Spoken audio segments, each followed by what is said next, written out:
Kenapa watt ada yang watt lebih kecil, harganya lebih mahal dibanding di bawahnya lebih murah tapi wattnya lebih besar.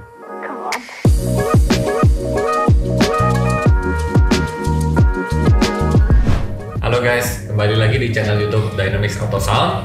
Pada video kali ini kita akan membahas tentang amplifier.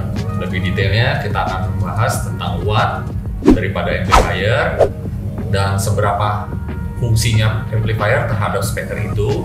Lalu ada sistem crossover yang ada di amplifier atau sistem bridge yang ada di power amplifier itu kita akan bahas lebih detail lagi. Dan tentunya semoga video ini bisa bermanfaat buat kalian yang ingin membeli power dan tentunya juga tidak salah pilih ya amplifier apa yang kita butuhkan. Nah, pada kesempatan hari ini saya bersama tamu spesial, tentunya tidak asing lagi dari Audio Plus Indonesia, yaitu Pak Andreas Caryadi. Lalu ditemani oleh kakak saya, di mana installer daripada Dynamics Auto Sound dengan Mr. Suryadi. Oke, kita langsung aja ya. Ya Pak Andre, ini kan power amplifier itu udah pasti kan ada wattnya. Betul. Nah, ada banyak yang tanya nih, memang seberapa pengaruh sih watt dari power? Terus ada yang bilang, kalau beli power ya harus gede wattnya, kalau nggak gede nggak akan bagus. Nah, ada lagi yang bilang watt itu tidak berpengaruh, yang penting sistemnya dan barang parts apa yang dipakai. Nah, mungkin bisa dijelaskan di sini. Oh ya, ada lagi customer saya bilang, ngapain sih watt gede-gede gitu loh, nggak buat kenceng-kenceng juga. Nah, terus terang itu saya belum tentu ya, mungkin kalau menurut saya ya, mungkin Pak Andre lebih detail lagi jelasnya. Oke, jadi kalau watt itu daya dorong. Istilahnya kalau speaker ini untuk menghasilkan suara dia harus bergerak maju mundur. Nah, tergantung frekuensinya. Frekuensi itu seberapa cepat dia bergerak dalam 1 detik. Nah, semakin besar daya dorongnya, maka si speaker ini bisa bergerak lebih jauh. Dan otomatis karena dia bergerak lebih jauh, yang kita dengar lebih kencang. Jadi kalau ditanya berapa watt yang kita perlukan, tergantung seberapa kencang kita mau dengerin. Kita mau denger 100 dB atau 105 dB seperti kita nonton live konser musik, ya nggak bisa pakai 25 watt.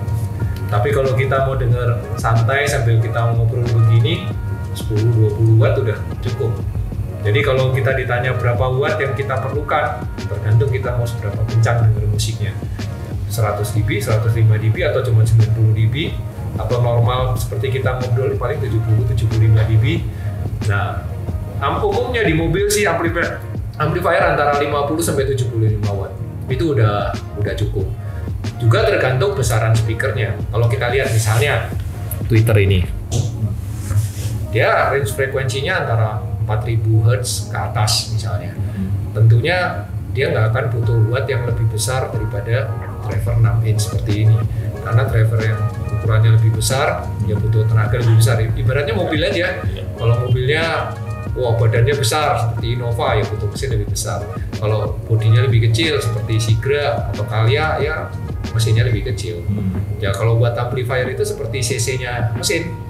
Ya kalau ditanya berapa besar, ya tergantung mobilnya dan seberapa kencang kita mau bawa kan. Iya. Kalau kita mau lari 300 km per jam ya nggak bisa 1000 cc. Ya sama, kalau kita mau 105 dB ya kita nggak bisa dengan ampli 50 watt. Juga begitu, kalau drivernya besar atau bodinya besar seperti Innova ya nggak bisa 1000 cc. Tapi kalau bodinya kecil seperti Calya, Sigra ya 20 watt cukup atau 1000 cc cukup, 1500 cukup gitu. Jadi kira-kira perumpamannya seperti itu. Apakah watt itu bisa menentukan suara dinamik atau enggak? Enggak. Jadi watt itu hanya daya dorongnya aja ke speaker. Jadi kalau watt besar ya lebih kencang, nggak ada pengaruh ke suara. Yang pengaruh ke suara bukan watt, namanya salah contoh ya damping factor. Damping factor seperti gini, kalau kita naik mobil, kita injak gas, kita kedorong ke belakang. Iya. Kenapa? Pada waktu mobil bergerak, kita pingin diem. Nah itu sama seperti speaker ini. Ketika amplifier umpan ke dia, ayo gerak, maju. Dia nggak akan langsung gerak, sama seperti kita, dia akan diem. Diem beberapa saat, baru bergerak. Nah, ketika mobil itu direm, kita maju ke depan kan? Iya. Kenapa? Mobilnya berhenti, kita nggak mau ikut berhenti. Namanya inersia, momen inersia. Demikian juga speaker, ketika dia udah maju, amplifier bilang balik. Dia nggak langsung balik. Dia masih molor aja di depan. Kalau kita dengar efeknya apa? Ya suaranya dengung. Gaung, banyak vokalnya masuk di ruangan, kolong begitu, muffle. Nah itu karena apa? Karena dia nggak gesit, nggak bisa balik. Nah yang menentukan kecepatan baliknya ini itu amplifier. Dan itu yang nggak muncul di spek atau jarang muncul di spek, jarang dipahami oleh customer. Customer hanya melihat watt. Ya. Padahal kalau watt itu cuma berkaitan dengan berapa kenceng kita mau dengar dan berapa besar speaker yang kita mau dorong. Padahal yang menentukan kualitas suara adalah seperti tadi, seberapa hebat amplifier itu bisa dorong dan tarik balik. Nah itu namanya damping factor. Oke, pertanyaan saya, misalkan ini mid bass ini 100 watt ya power handlingnya. Nah berarti kita power yang efisien, maksudnya yang bagus di atas 100 atau 75 masih oke? Nah ini pertanyaan bagus. Kalau kita punya speaker katakan ratednya 100 watt, tentunya 100 watt itu biasanya kalau speaker dalam batasan frekuensi tertentu. Katakan untuk mid bass ini dari 50 Hz sampai 5 kilo katakan. Itu mungkin ratednya 100 Hz. Tentunya kalau 20 Hz ini dikasih 100 Hz juga bisa jebol dia. Gitu. Nah, kalau kita misalnya rated dia 100 watt, 100 watt ini kemudian kita kasih dia amplifier 200 watt, apa yang terjadi? Ya nggak apa-apa, seperti mobil. CC-nya 1500, Avanza ada 1300, ada 1500. Ya 1500 lebih enak. Ya sama, kalau ini kita kasih 100 watt sama 150 watt, 150 watt lebih enak didengar pasti. Kalau dikasih 200 watt, ya lebih enak. Tapi kalau dikasih 1000, ya bisa jebol. Jadi selama dalam batasan range kerja dia masih oke lah. Nggak ada overkill berarti ya? Overkill ketika dia Wattnya terlalu over sampai 10 kali lipat. Kalau ya, 75? Kalau 75 watt ya katakan bisa kita sampai 2 kali lipat tuh masih rasional lah gitu ya. Berarti belum tentu under ya? Kalau speaker 100 dikasih amplifier 75 watt, nah ya itu bisa under. Bisa under, betul. Kalau over nggak apa-apa, kalau under jangan. Yang menyebabkan speaker jebol itu bukan overpower, orang sering salah. Power 100 watt ini, speaker 100 watt kita kasih amplifier 200 watt jebol nih, salah. Dikasih amplifier 25 watt, tapi ngotot kita mau dengerin 100 dB, kita full buka kenceng, yang terjadi apa? Sember. Sember itu clipping itu DC itu voice coil-nya panas, itu yang bikin jebol. Jadi yang bikin jebol itu bukan overpower, tapi underpower. Sama seperti naik mobil. Gua mau naik mobil, ya zaman dulu saya naik Katana itu 1000 watt tapi 1000 cc tapi kita mau kenceng, RPM-nya dimentokin terus, ya jebol lama-lama. Ya bisa gitu. Memang peruntukannya bukan seperti itu. Iya. Jadi overpower lebih bagus. Overpower lebih bagus. Asal jangan overnya sampai 10 kali. Oke. Berarti kesimpulannya watt tidak menjamin sistem itu bisa bagus ya? Betul. Jadi amplifier itu ada banyak faktor selain watt. Cuman yang ditanyakan oleh customer awam cuma watt. Padahal sebetulnya ada 10 faktor lebih yang mungkin kita bisa bahas di sesi lain. Ada 10 faktor lebih yang menentukan kualitas amplifier yang sesungguhnya. Yang tidak bisa dicuning dengan cara apapun.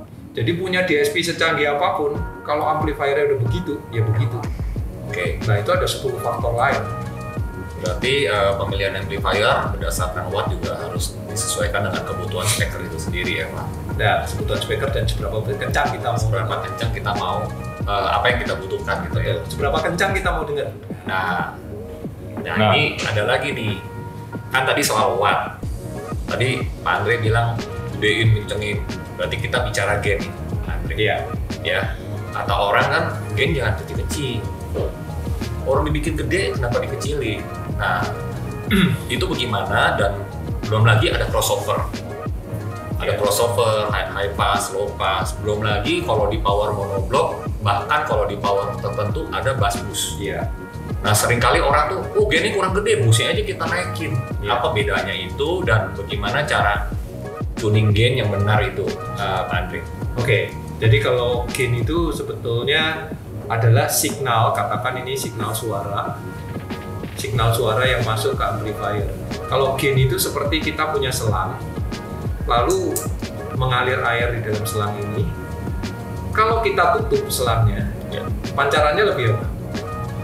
Seperti kencang kan? Ya. Tapi kalau diukur debit air yang mengalir, jumlah airnya ditampung di galon, lebih banyak mana yang dibuka normal begini atau yang kita tutup setengah? Bukan normal. Betul. Nah, sebetulnya ketika kita buka gain, semakin besar kita buka gain itu seperti menutup pipa signal suara. Oh, malah menahan. Malah menahan. Jadi yang kita dengar itu seperti airnya deras. Jadi yang kita dengar itu suaranya hard, menyeram, kenceng, nggak enak gitu. Tapi kalau diukur wattnya, dia belum tentu lebih besar karena wattnya sama seperti kita tampungan tadi. Bebannya jadi berat. Kurang lebih. Bukan, daya tampung wattnya ini kan seperti air yang tertampung di galon tadi. Ya jumlahnya lebih besar kalau ketika gainnya kecil dibandingkan gainnya besar. Nah, jadi itu salah kaprah tentang gain. Jadi kalau kita punya amplifier 100 watt, apakah dengan kita buka gainnya bisa jadi 200 watt? Ya nggak bisa. Nah kalau begitu buat apa ada amplifier 200 watt? Jadi amplifier 100 watt, ya akan 100 watt. Ya. Jadi nggak dipengaruhi sama gain. Gain ini adalah pengatur voltase antara head unit dan amplifier. Mungkin kalau kita bahas secara detail terlalu teknikal, tapi intinya gain ini tidak mempengaruhi watt. Karena sering terjadi gini, Pak Andre. Bahkan kalau makin gede, makin turun suaranya. Ya, karena sering terjadi gini, Pak Andre. Sorry saya Ya nggak apa-apa. kadang ada orang itu, beberapa orang volume head unit itu maunya rendah, suaranya kenceng. Otomatis kan gain power kita naikin kalau mau targetnya. Iya. Nah tapi yang terjadi kasar. Iya. One noise. Itu tadi seperti itu. Kalau head unit cuma bisa buka, katakan head unit 0 sampai 40. Ya. Kita buka 25 udah kenceng banget. Betul. Berarti volume antara 25 sampai 40 nggak kepake kan? Iya. Jadi itu ibaratnya kita punya istilahnya headroom secara teknis. Headroom itu ruang kepala. Katakan ruangan ini ruang kepala kita tinggi. Ya. 40. Tapi kita cuma pakai 25. Jadi apa yang terjadi? Kita mau gerak juga udah hampir mentok kepala. Jadi kalau kita punya head unit cuma bisa main 0 sampai 25, sebenarnya headroomnya nggak maksimal. Jadi yang didengar customer ya cuma sepersekian dari maksimalnya. Nah itu nggak akan bagus suaranya. Istilahnya headroomnya nggak maksimal.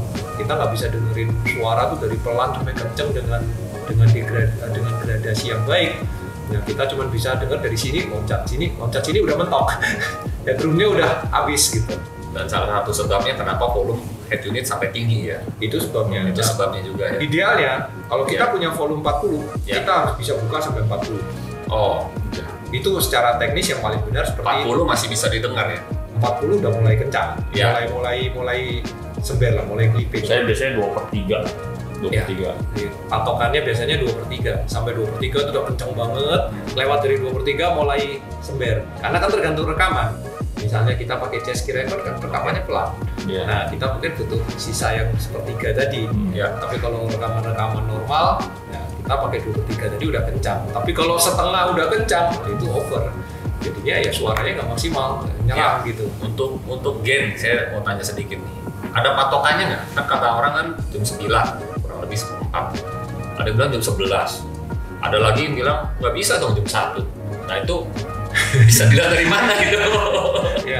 Ya kalau kita bicara gain sebenarnya gain itu kenapa dibikin gain di amplifier? Karena pabrik amplifier nggak tahu head unit apa yang akan dipakai. Jadi sumber suaranya atau DSP-nya. Kalau saat ini kan DSP yang ke amplifier. DSP-nya ini keluarannya berapa volt?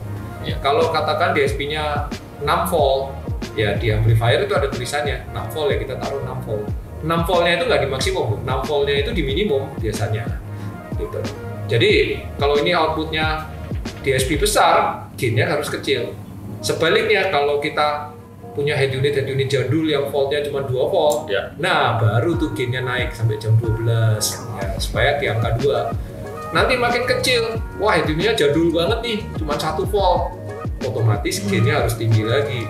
Jadi gain itu seberapa besar tergantung head unit dan DSP-nya. DSP outputnya ya. Bukan tergantung seberapa kita mau kenceng, karena amplifier watt 100 watt tetap 100 watt, berapapun gain-nya. Nah, itu yang harus diingat. Nah, ini saya ada dapat pertanyaan dari beberapa customer ya. Dia sedikit bingung nih, kenapa balik lagi ke watt ya? Kenapa watt ada yang watt lebih kecil, harganya lebih mahal dibanding di bawahnya lebih murah tapi wattnya lebih besar? Nah, karena watt hanya satu faktor dari 10 hal tadi yang saya bilang, dari faktor amplifier yang menentukan suara itu sebenarnya ada 10. Yang customer ingat cuma yang mudah didengar itu watt. Karena dari zaman dahulu tahun 80-an orang selalu mengukur saya keluar uang berapa dapat berapa watt. Jadi istilahnya dolar per watt. Jadi ya otomatis kalau begitu orang akan beli kelas D semua, karena ya amplifier harga segitu udah dapat 1.500 watt. Tetapi kalau kita bicara quality ya tidak seperti tadi. Jadi watt hanya satu faktor dari 10 ini. Dan sebetulnya itu faktor yang paling sederhana yang cuman dipengaruhi seberapa kencang kita mau dengar. Dan seberapa yang dibutuhkan sama speaker ini. Tapi masih ada 9 faktor lain yang justru sebenarnya sangat menentukan kualitas amplifier itu. Jadi kita lihat spek amplifier, nggak hanya watt doang. Ya. Jadi yang lain-lain juga, dampingnya, betul. Ada signal to noise ratio-nya, kemudian musicality-nya, timbre-nya, warna suaranya itu nggak bisa di-setel. Oke. Jadi ada nih misalkan customer awam lah ya, dia nggak bisa nih mau denger semua hasil power kan, amplifier kan nggak mungkin kan. Yeah. Nah, dia hanya mau lihat patokan lah minimal dari spek. Kira-kira apa aja yang kira-kira mesti dilihat? Ya, yang pertama itu tentunya berapa watt, ya kan. Terus kemudian total harmonic distortion-nya. Ya, amplifier itu ketika dia berbunyi ada distorsinya. Ya, kalau kita bicara itu sumbernya lah sebetulnya. Nah, itu seberapa besar. Kemudian umumnya biasa normal lah, standar lah gitu. Kira-kira standar batasannya. Ya di bawah 0,1% itu udah termasuk bagus. Kemudian signal to noise ratio, artinya ketika kita buka berapa dB, noise-nya mulai terdengar sama kita. Noise itu bunyi itu ya. Itu seberapa besar. Itu juga sangat pengaruh. Jangan kita dengar musiknya lagu-lagu santai tapi bunyinya juga kenceng beradu sama musiknya. Nah, ya, itu kita ada susah untuk dengar. Nah, standarnya kira-kira. Itu namanya signal to noise ratio. Umumnya orang di atas 100 dB. Tapi kalau amplifier bagus itu bisa 116 dB seperti Revo 54 nih 116 dB. Tapi GZ reference ini 120 dB. Nah, itu batasan dari signal. Ya, batasan 100 lah, udah boleh lah gitu ya. Kemudian faktor lain ya damping faktor tadi. Damping faktor itu seberapa besar dia bisa mendorong dan seberapa besar dia bisa menarik balik, kecepatannya seberapa untuk mengerem dan mengegas si speaker, itu dinamakan damping factor. Itu di atas 150 udah termasuk bagus. Ya. Dan banyak lain, banyak. Ya paling ya yang paling tidak tadi itu merupakan beberapa kuncian untuk memilih amplifier. Kalau kita mau melihat data. Iya. Oke, berikutnya kita bertanya soal crossover. Crossover ya. Crossover. Amplifier yang ada crossover atau tidak ada crossover itu bagusan mana? Ya kalau zaman dahulu kan kita belum punya DSP. Jadi crossovernya di amplifier.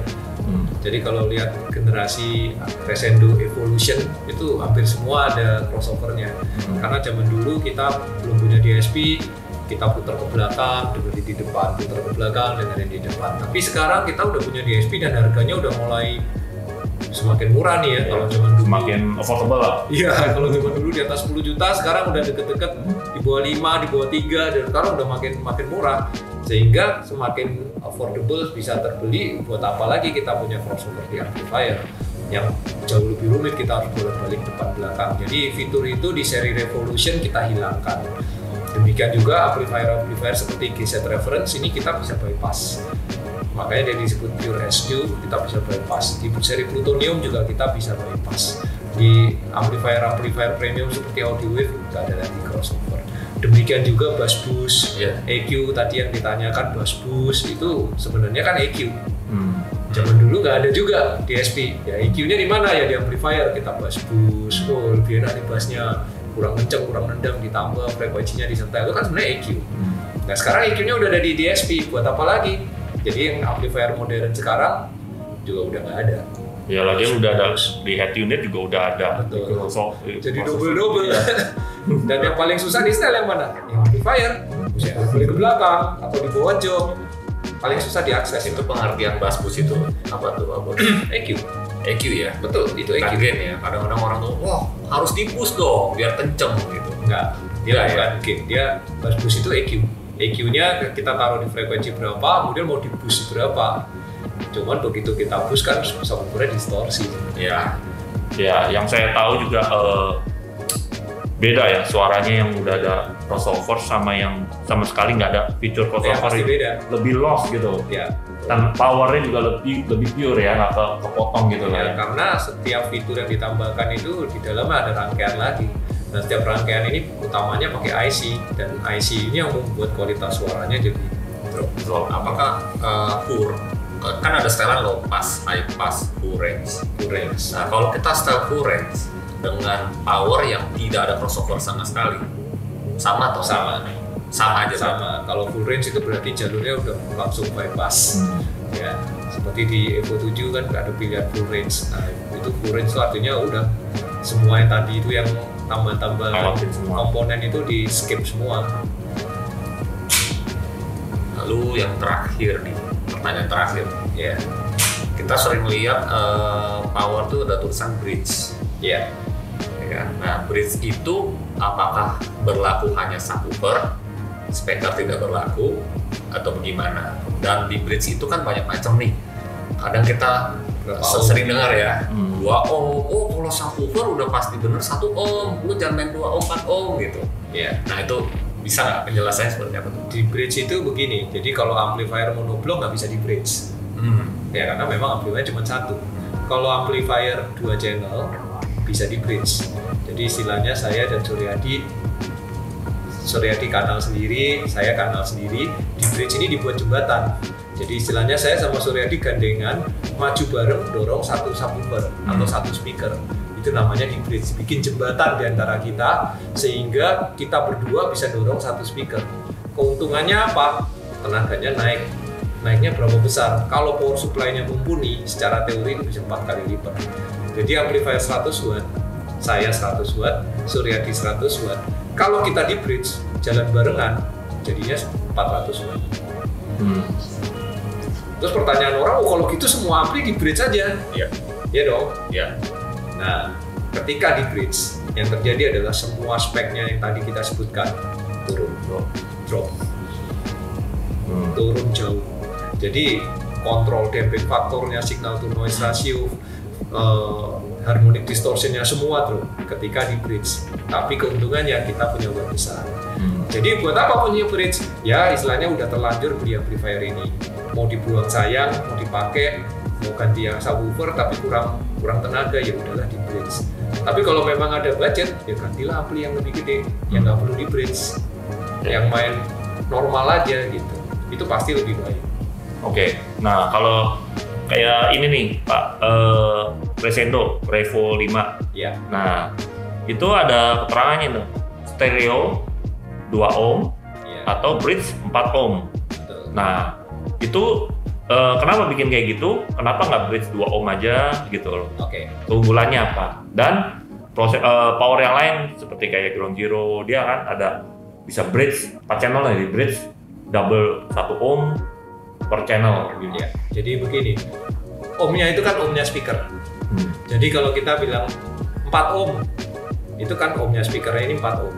Jadi kalau amplifiernya kita bridge, jadi saya Mas Suryadi di bridge, ini 4 ohm, namanya bridge 4 ohm. Kalau saya dan Suryadi di bridge 4 ohm, sebenarnya beban kerja saya sama dengan saya kerja sendiri dengan beban 2 ohm. Ya, jadi kalau kita bridge 4 ohm, beban kerja saya sama dengan 2 ohm. Kalau saya bridge 2 ohm, bridge untuk menggerakkan speaker 2 ohm, sebenarnya kalau saya kerja sendiri itu seperti kerjanya 1 ohm. Jadi di bridge itu kerjanya jauh lebih berat. Makanya amplifier seperti Crescendo Revo 54 itu batasan minimumnya adalah bridge 4 ohm. Jadi jalan bersama, speakernya 4 ohm. Kalau Ground Zero, tipe tertentu seperti Plutonium Reference itu bisa tuh bridge 2 ohm. Jadi bridge tapi masih bisa untuk speaker 2 ohm. Nah, mungkin orang berpikir kalau gitu kasih speaker 2 ohm, 1 ohm, voice coil-nya makin banyak, double voice coil 2 ohm, 2 ohm. Main 1 ohm lebih bagus dong, powernya lebih gede. Betul. Powernya lebih gede, damping faktornya berkurang setengah. Karena damping faktor itu rumusnya adalah impedansi speaker dibanding impedansi amplifier. Jadi kalau impedansi speaker 4 turun ke 2, damping faktornya turun setengah. Kalau tadinya 300 tinggal 150. 2 ke 1, 150 tinggal 75. Ini subwoofer nggak ada kontrolnya, udah bunyinya cuma gitu aja. Jadi semakin kecil ohmnya makin bagus sama makin jelek. Suaranya makin jelek, tapi tenaganya makin gede. Nah, balik lagi customer ngejar apa? Ngejar kuantitas atau kualitas. Kalau ngejar watt, ya udah main ohm aja makin kecil. Ada juga yang itu bisa di bridge 8 ohm. Nah, Ya semua amplifier pasti bisa kalau di bridge. nah berarti lebih bagus 8 ohm dong dibandingin 2 ohm, misalkan gitu. Ya, tapi tenaganya berkurang setengah. Iya, tapi lebih kontrol. Ya, pokoknya semakin besar ohmnya, kontrolnya makin bagus. Semakin kecil ohmnya, semakin besar wattnya. Tinggal kita mau main di mana, main quality atau main quantity. Oke. Jadi penjelasannya seperti itu. Jadi nggak perlu bingung lagi. Saya mau main quantity, ya udah main 1 ohm. Kalau saya mau main quality, ya main 4 ohm. Wattnya nggak cukup, ya beli yang amplifier lebih gede. Katakan ini bisa 280 watt. Kurang gede lagi, beli lagi ada yang 1000 watt juga ada. Ya, tapi jangan main ohm rendah. Kalau memang tujuannya adalah quality. Tapi kalau memang, wah saya mau budget segini tapi mau main 1000 watt, mau bassnya dengung, bleber nggak masalah, ya udah silakan mau main 1 ohm, tenaga pakai power yang pas-pasan, mainin 1 ohm ya otomatis wattnya gede, tapi nggak ada kontrolnya. Nah, damping faktornya tinggal 1/4 dari 4 ohm. Oke. Jadi mempengaruhi ya performance amplifier dengan hasil suara dari speaker itu ya. Sangat, amplifier itu sangat mempengaruhi kualitas suara, sangat mempengaruhi. Oke guys, sampai di sini kita bahasan tentang amplifier. Jadi kalian tahu kan, tidak hanya watt aja yang kayak kalian pilih untuk kebutuhan kalian. Jadi ada faktor-faktor lain seperti damping dan lain-lainnya ya. Oke, jika masih ada pertanyaan tinggal masukin aja komen di bagian komen. Nah, jangan lupa subscribe, like di YouTube, channel YouTube kita Dynamic Auto Sound, dan jangan lupa like juga di channel YouTube Audio Plus. See you guys.